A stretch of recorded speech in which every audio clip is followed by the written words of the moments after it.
ఓం గంగణపతే నమ ఐం సరస్వత్యే నమ క్రీం క్రీం మహాకాళికాయ నమ ద్రాం దత్తాత్రేయాయ నమ శ్రీరామ జయ రామ జయ జయ రామ రామాయ నమో నమ ఓం నమ శివాయ శివాయ గురవే నమ ద్రాం దత్తాత్రేయాయ నమ ఓం నమో భగవతే మేధా దక్షిణావర్తే మహ్యం మేధాం ప్రజ్ఞా ప్రయచ్చస్వ క్లీం కృష్ణాయ గోవిందాయ గోపీజనవల్లభాయ శ్రీకృష్ణ పరబ్రహ్మణే పరంజ్యోతిషే నమ మాతృభ్యో పితృభ్యో ఋషిభ్యో గురుభ్యో నమో నమ.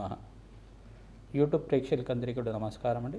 నేను పాలపర్తి గురునాథ శర్మ జ్యోతిష్యం వాస్తు సిద్ధాంతిని.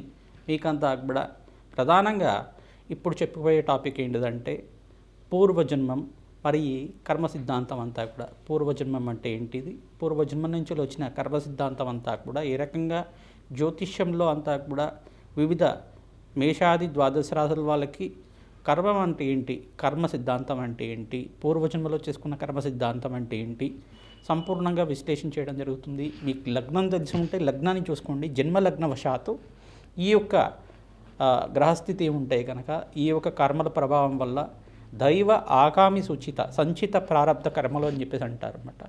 అంటే పూర్వజన్మలో చేసుకున్న కర్మశేషం కానీ ఈ జన్మలో అనుభవించాల్సిన కర్మం కానీ మనం చేసుకున్న కర్మలైనా కానీ అంటే పూర్వజన్మలో చేసుకున్న కర్మలైనా కానీ ప్రధానంగా ఎటువంటి కర్మలకంతా కూడా కర్మ సిద్ధాంతం ప్రకారంగా ప్రతి ఒక్క మానవుడంతా కూడా కర్మని అంతా కూడా సంపూర్ణంగా అనుభవించి తీరాల్సిందే. కర్మ సిద్ధాంతం ప్రకారంగా ఏదో రకంగా స్వల్పంగా అయినా కానీ ఆ కర్మనంతా కూడా అనుభవించే విధంగా కొన్ని గ్రహాల ప్రభావం అంతా కూడా ఉంటుంది. జాతక చక్రం ప్రకారంగా లగ్న చక్రము, నవాంశము, షష్టాంశము, దశాంశము, త్రింశాంశం అని చెప్పేసి కొన్ని అంశాల్లో అంతా కూడా అంశపాదాల్లో గ్రహస్థితి అంతా కూడా ఈ రకంగా ఉంది. విశ్లేషణ చేసుకొని అంతా కూడా అందరికీ పరిష్కారం చేసుకోవడం జరుగుతుంది. జన్మ జాతకమే ప్రధానమైన జాతకంగా ఉంటుంది.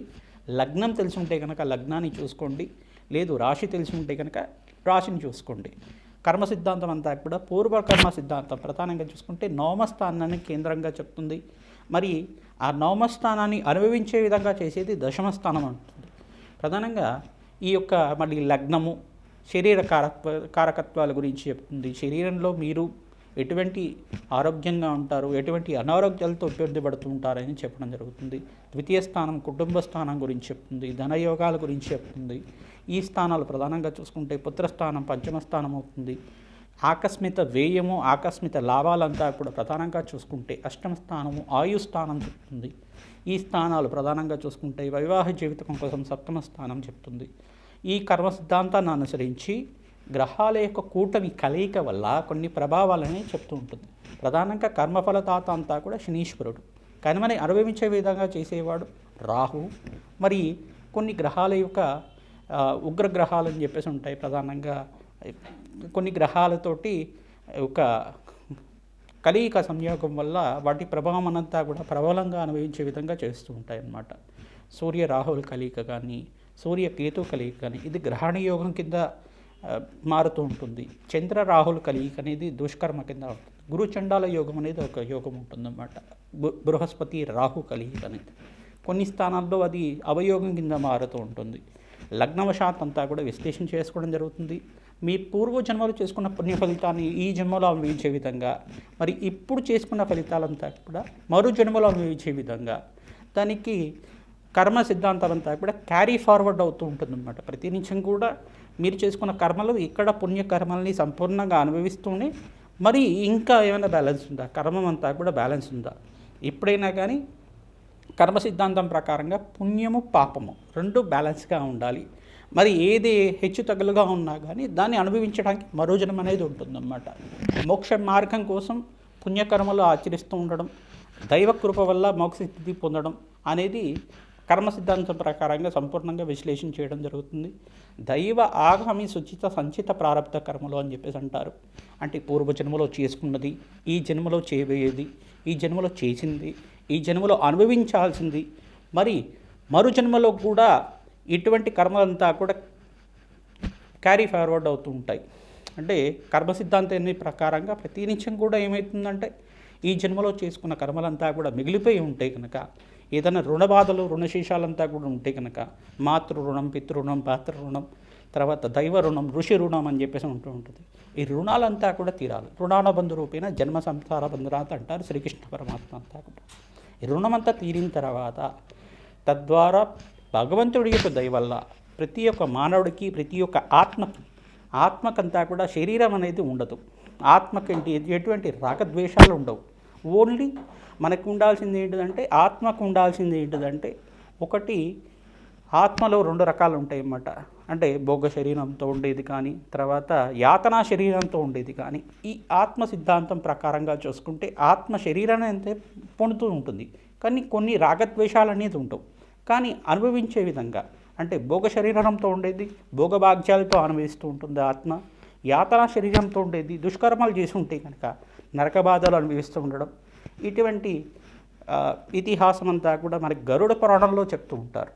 కొన్ని శాస్త్ర ప్రామాణికంగా అంతా కూడా చెప్పడం జరుగుతుంది. కర్మ సిద్ధాంతం అంతా కూడా ఈ రకంగా ఉంటుంది. మేషాది ద్వాదశ రాశుల వాళ్ళకి ఎటువంటి గ్రహాల యొక్క స్థితిగతి సంయోగం వల్ల జన్మజాతకం ప్రకారంగా దానికి ఎటువంటి పరిష్కారం చేసుకోవాలి, పూర్వజన్మలో చేసుకున్న దుష్కర్మల నుంచి బయటపడాలన్నా, పుణ్యకర్మల నుంచి మీరంతా కూడా మోక్ష జ్ఞానాన్ని పొందాలన్నా ఎటువంటి పరిష్కారం అంతా కూడా ఆచరించాలి.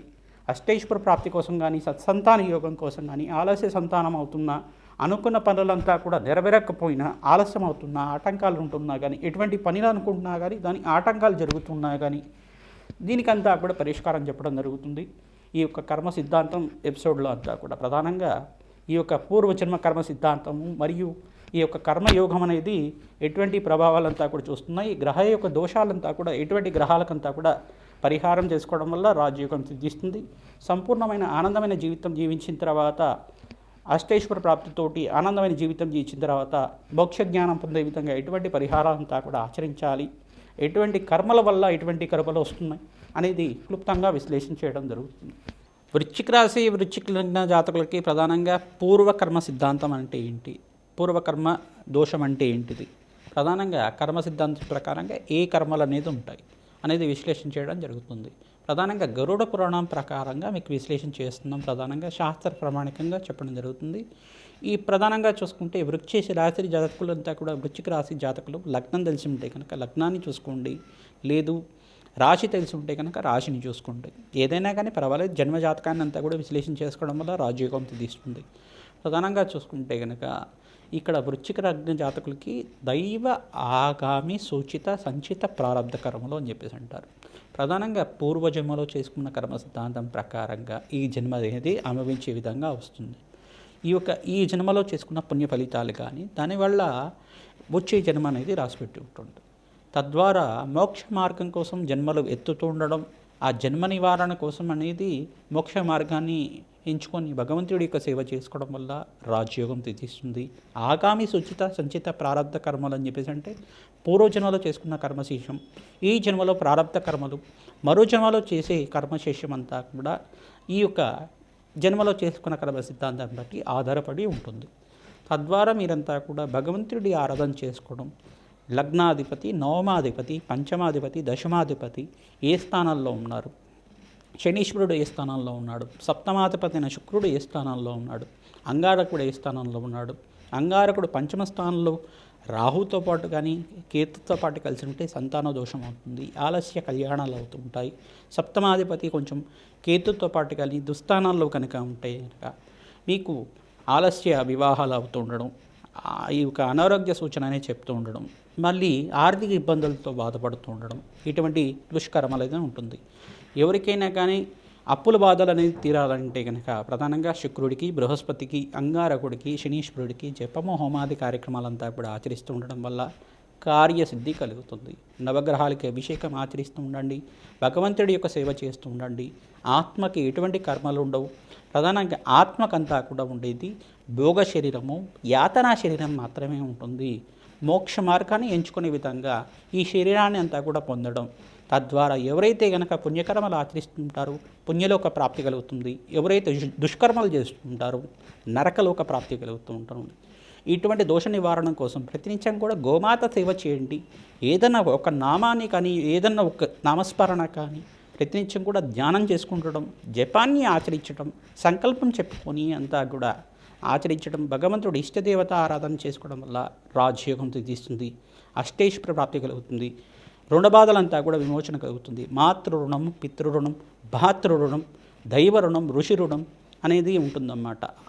తద్వారా ఎవరైతే కనుక ఈ రుణబాధల నుంచి బయటపడుతూ ఉంటారో మోక్ష మార్గాన్ని పొందడానికి ఆస్కారం ఉంటుంది. అష్టేశ్వర ప్రాప్తి కలగడానికి ఆస్కారం ఉంటుంది. భగవంతుడి ఆరాధన చేస్తూ ఉండండి. పితృదేవత ఆరాధన చేయడం వల్ల వంశాభివృద్ధి కలుగుతుంది. కులదేవత ఆరాధన చేయడం వల్ల అష్టేశ్వర ప్రాప్తి కలుగుతుంది. ధనధాన్యాది సమృద్ధి కలుగుతుంది. పుణ్యలోక ప్రాప్తి కలుగుతుంది. ప్రతినిత్యం కూడా దేవి భాగవత అనే భాగవతాన్ని ప్రతినిత్యం కూడా పారాయణం చేస్తూ ఉండండి. అష్టేశ్వర ప్రాప్తి కలుగుతుంది. తద్వారా జగన్మాత అనుగ్రహం వల్ల సకల కార్యసిద్ధి కలగడానికి ఆస్కారం ఉంటుంది. అమ్మవారి దేవాలయంలో అభిషేకాలు, హోమాది కార్యక్రమాలు ఆచరించుకోవడం, రాజశ్యామల హోమాది కార్యక్రమాలు, బగలాముఖి శాంతి హోమాది కార్యక్రమాలు, చండీ హోమాది కార్యక్రమాలు, కమలాత్మక మూలమంత్ర సహితంగా శ్రీసూక్త విధానంగా జపము హోమాది కార్యక్రమాలు ఆచరించిన వాళ్ళకి రాజ్యయోగం సిద్ధిస్తుంది. నవగ్రహ శాంతి హోమాది కార్యక్రమాలు ఆచరించాలి. తద్వారా కార్యసిద్ధి, ఈ యొక్క కర్మదోష నివారణ అంతా కూడా నివారణ అవుతుంది. రాజయోగం కలిసి వస్తుంది. శ్రీమాత్రేణ.